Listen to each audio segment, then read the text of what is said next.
और मैं तो अपने खानदान में सबसे छोटा, मतलब मेरे होने के बाद एक जनरेशन ने ही बच्चे पैदा करना बंद कर दिया था कि बेस्ट हो तो गया।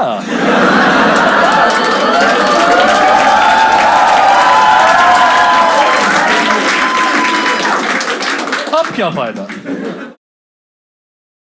मेरी ना एक थ्योरी है जो मैंने बेमतलब की बनाई है खाली रह रह के, जो ये कहते हैं कि आपकी जो भी पर्सनैलिटी ना आज की डेट में वो 90% सिर्फ इसी बात पे डिपेंड करती है कि आप अपने घर में किस नंबर पे पैदा हुए थे। And I will prove it. Single child कितने हो आप में से? सिंगल चाइल्ड इकलौते। आपको लगता है सर और भाई बहन होने चाहिए थे? बढ़िया। और इधर आपको लगता है सर नहीं? और इधर नहीं ना? लालच का चेहरा ही अलग है।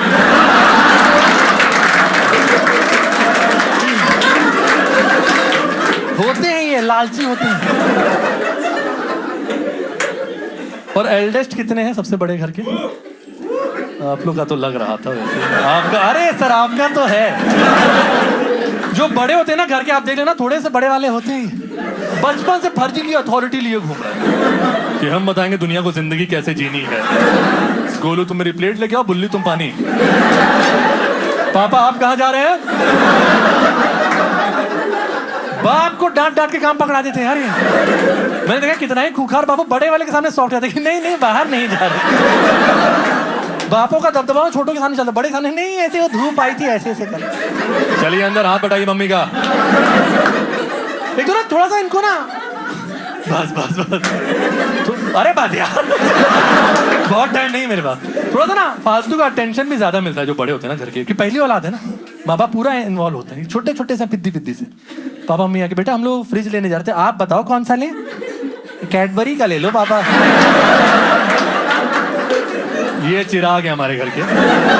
और मजीले कितने हो? मिडिल चाइल्ड है आप हैं सर? आप भी हैं मैम? आप भी हैं मैम? जलनखोर होते हैं। जलनखोरी चेहरे पे देखना तो मजीलों की हमेशा एक स्माइल होती है, देखो है ना, क्योंकि अंदर जहर फल रहा होता है। सब मेरा है, सब मेरे हक का ले लेके आगे बढ़ रहे हैं। खैर इनको जज करना भी गलत है ना। सोचो ना बचपन में किसी के दिल में एक डर बैठ जाए कि फिर कोई नया आएगा तो मेरी सारी खुशियां लेके चला जाए। बंद। और यंगेस्ट कितने सबसे छोटे? अच्छा मेजॉरिटी ना। अरे नाइस। स्प्लिट पर्सनैलिटी होती है। दो वर्जन्स होते हैं, दोनों ही पोल्स अपार्ट। एक ओवर कॉन्फिडेंट वाला है, कौन भैया दीदी हम ही है जो है, और दूसरे ही पल ऐसे हो जाते हैं कि बता दो भैया आप क्या करना है। और मैं तो अपने खानदान में सबसे छोटा, मतलब मेरे होने के बाद एक जनरेशन ने ही बच्चे पैदा करना बंद कर दिया था कि बेस्ट हो तो गया।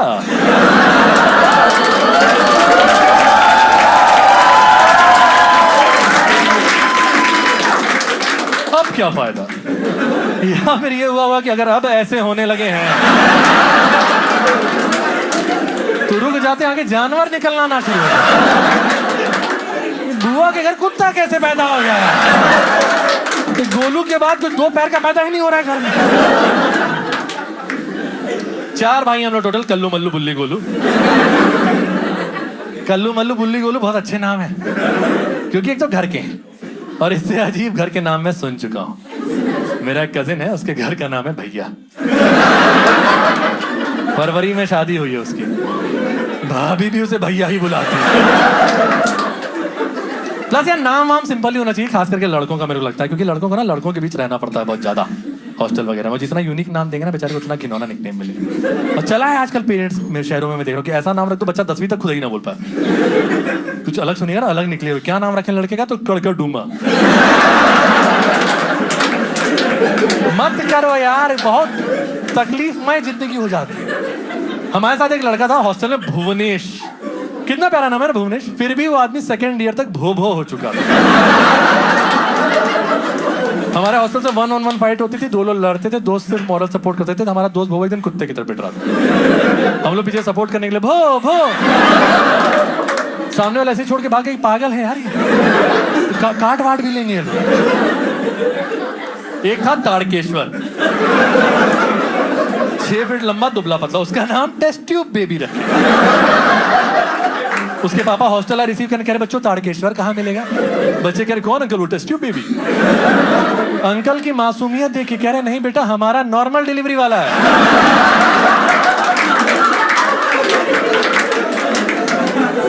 और मेरा ही नाम प्रत्युष बड़ा सोच समझ के रखा गया था लेट 80s के हिसाब से। आज तक किसी दोस्त ने मुझे प्रत्युष नहीं बुलाया। सब बस चौबे चौबे चौबे चौबे चौबे चौबे, मुझे चौबे, मेरे पापा को चौबे, मेरे 3 बड़े भाई उनको भी चौबे। घर पे लैंडलाइन फोन आता चौबे है। हम कहते थे इस घर में 6 हैं, यहाँ रोल नंबर भी लगता है, ठीक है। एक ना थ्योरी चली हुई है समाज में जिसपे मुझे थोड़ा ट्रस्ट नहीं हो पाता है कि कहते हैं ना कि बड़ा भाई जो होता है ना, बड़ा भाई वो बाप के समान होता है। कोई आए हैं, 2 भाई आए हैं कोई भी आज शो में, या कोई ऐसा जिसके घर पे हो? और आप दोनों भाई हैं, सगे भाई हैं? क्या एज गैप है? 2 साल। सिंक भी है बढ़िया। आप बड़े हैं, आप छोटे हैं, आप बड़े हैं, तो है इक्वेशन वैसा बाप वाला केयरिंग इक्वेशन है? थोड़ा थोड़ा इस थोड़े थोड़े में बहुत कुछ समझ आ गया है भाई। आप रखते हो ऐसा केयर वेयर कर? झूठ बोल रहा। इतना मॉडर्न तो नहीं हुआ है समाज की भाइयों के साथ ठीक से बर्ताव करने लगे। नहीं तो उस हिसाब से मेरे 3 बड़े भाई हैं, कितना ओवर पैम्पर्ड होना चाहिए था ना मुझे। कौन सा बड़ा भाई जो बाप के समान होता है अपनी सोती हुई औलाद की आंख की पुतलियां उल्टा करके चला रहा है। आंख खोले हैं, खुली ही हुई है, उसी में मुंह पे गीला रुमाल मार के भाग जा रहे हैं, गीला तेज मार, और नाक में रुई डाल के चले जा रहे हैं कि मम्मी गोलू मर गया।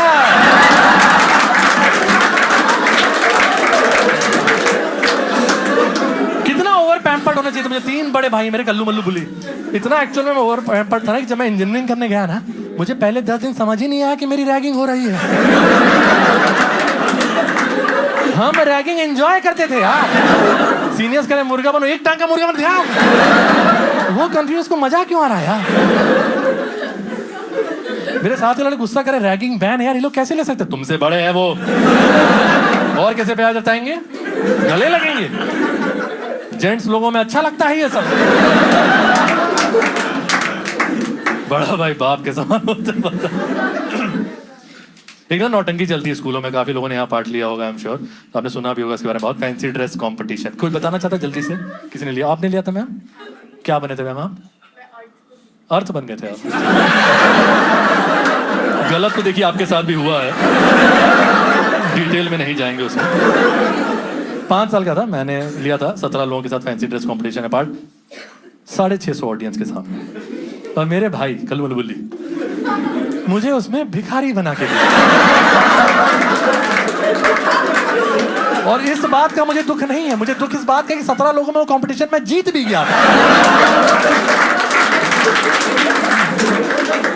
कोई स्पाइडरमैन बन के आया, कोई सुपरमैन बन के आया, कोई कुछ शक्तिमान। हमको छेद वाला वाइट बनिया, शॉर्ट हवाई चप्पल, बाल हमेशा तो अजीब ही रहे। इतना नर्वस था मैं, कहाँ पर हूँ, क्या है यार ये, कोई तरीका थोड़ी होता। बट पता नहीं क्या प्रैक्टिस करा के भेजे चलो मुझे घर पे। स्टेज पे चढ़ते ही जो भीख मांगी हमें, इतने कन्विक्शन मांगे तो ऑडियंस के वॉलेट बाहर निकलने लगे। कुछ रोज से मुझे चेक फटने की आवाज आई। एक्टिंग नहीं कर रहा है। 5 साल का बच्चा इतनी, ये स्टूडेंट ही नहीं है भाई साहब। परफॉर्मेंस के बाद जज प्राइज देने आए, मेरे कान में कह रहे बेटा इतना अच्छा मेकअप किसने कर दिया आपका? मम्मी ने या पापा ने? मेकअप भी करना था क्या? अपना तो नेचुरल है भाई साहब। इसलिए मेरा बड़ा मन है कि एक बहन होती ना, शायद वो केयरिंग भाई वो ऐसा मिलता होमली, क्योंकि बहनें शायद करती हैं, भाई तो नहीं। रहता कुछ ना कुछ पर्सनैलिटी डिफेक्ट रहता है अगर घर में दोनों जेंडर्स ना हो तो। जैसे भी आपको लग रहा है ना सबको देख के बात कर रहा हूँ ना, वैसे भी जेंट्स को देख रहा हूँ, इनको भाई को, इनको, क्योंकि है ये सुपर पावर। अनजान महिलाओं से आई कॉन्टेक्ट बनते ऐसा रहता कि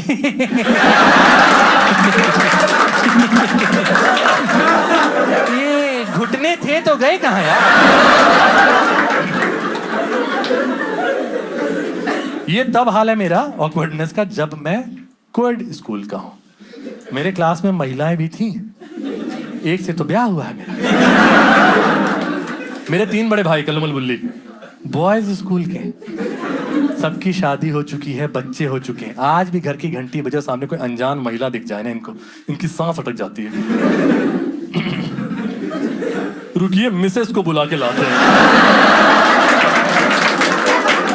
तो जाइए कोई आई है मिलने आपसे, ऐसा हमको मत भेजा कीजिए ऐसे। और अभी ये हाल है, बचपन में तो मेरी कोई फ्रेंड गलती से भी नोटबुक मांगने आ जाए ना, घर में अफरा तफरी मच जाती थी। बनियान और शॉर्ट्स में बैठे कल्लू मल्लू बुल्ली, अलमारी से फुल शर्ट पैंट निकाले कि बताइए घर की दहलीज तक आने लगी हैं ये लोग। हमारा बाल वाल उग रहा है, छुपाने भी नहीं दिया जाता।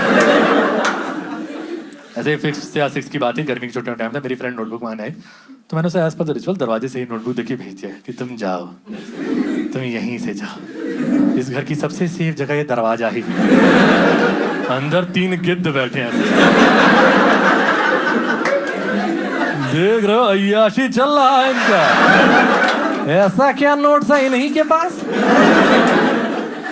तो मैंने भेज दिया, बट गर्मी की छुट्टियों का टाइम था, लू चली थी, मम्मी लोग दरवाजे पे आया होगा, ये लोग पानी भी नहीं पूछे होंगे, तो मम्मी दरवाजे पे आई, तब तीसरे नंबर वाला भाई बुल्ली खड़ा था। बुल्ली के बारे में आपको जानना बहुत जरूरी है, इन जनरल भी एज अ सोसाइटी।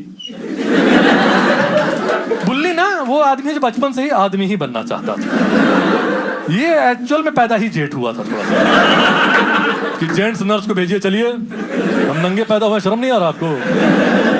वो बचपन से मर्द बनना चाहता था कि बुलेट चलाएंगे, लॉन्डे फिटेंगे बड़ी। और थोड़ी भगवान की भी देन थी उस पर। क्लास 9th में bully was 5'9" in height, 78 kg weight और भारी आवाज कि मार देखे सबको, खत्म कर दूं ये दुनिया, समंदर का पानी अकेले पी सकता हूँ, एक स्ट्रॉ ही तो लगाना होता है, पूरा ईंट है पूरा। एक दिन मुझे स्कूटर सिखाने निकला था, मेरे ख्याल से कुछ गलत नहीं है इसमें, बड़ा भाई सिखाएगा छोटे भाई को स्कूटर। गलत ये है कि उसे तब खुद नहीं चलाने आती थी, बट ईंट है भाई साहब तो कॉन्फिडेंस पूरा था। LML सेलेक्ट 2 करके एक बड़ी भारी सी स्कूटर आती थी, खुद आगे बैठा, हमको बोला पीछे बैठो, तुम्हें दिखाते जिंदगी क्या होती है। स्कूटर चलती ना, फड़फड़ हवा लगता है मुंह पे, तो हम बैठ गए उसकी कॉन्फिडेंस देख के। क्लच और गियर कुछ तो कॉम्बो मारा है, स्कूटर ऐसे खड़ी हुई, 3 सेकंड मौत देख के लौटे। पूरा ईंट है पूरा ईंट। पर मम्मी उस दिन सिर्फ ये पूछ रही है कि कोई आया था कि बता नहीं पा रही, क्योंकि लड़कियों से अभी तो शरारत है, तब तो अलग लेवल कि मम्मी सिर्फ इतना पूछ रही, कोई आया था बता, तो बता नहीं पा रही, कोई घर की दहलीज तक लड़की आ गई। मम्मी पूछ रही कोई आया था क्या बेटा? हाँ। कौन था बेटा? अरे था ना कोई, क्या है उसमें? अरे बेटा कौन था? वही शर्मा जी के चिल्ड्रन वगैरह थे। और तो मम्मी कह रही बोलो ना, अंकिता आई थी, अंदर बुलाए थे उसको? कह रहा हम तो बुलाए थे, वो आई नहीं, हम क्या करें? मम्मी मेरे को देखे, गोलू क्या बोला है उससे? और बताते हैं मम्मी ये क्या बोले। ये बोले उसे सुनो, अंदर चलोगे?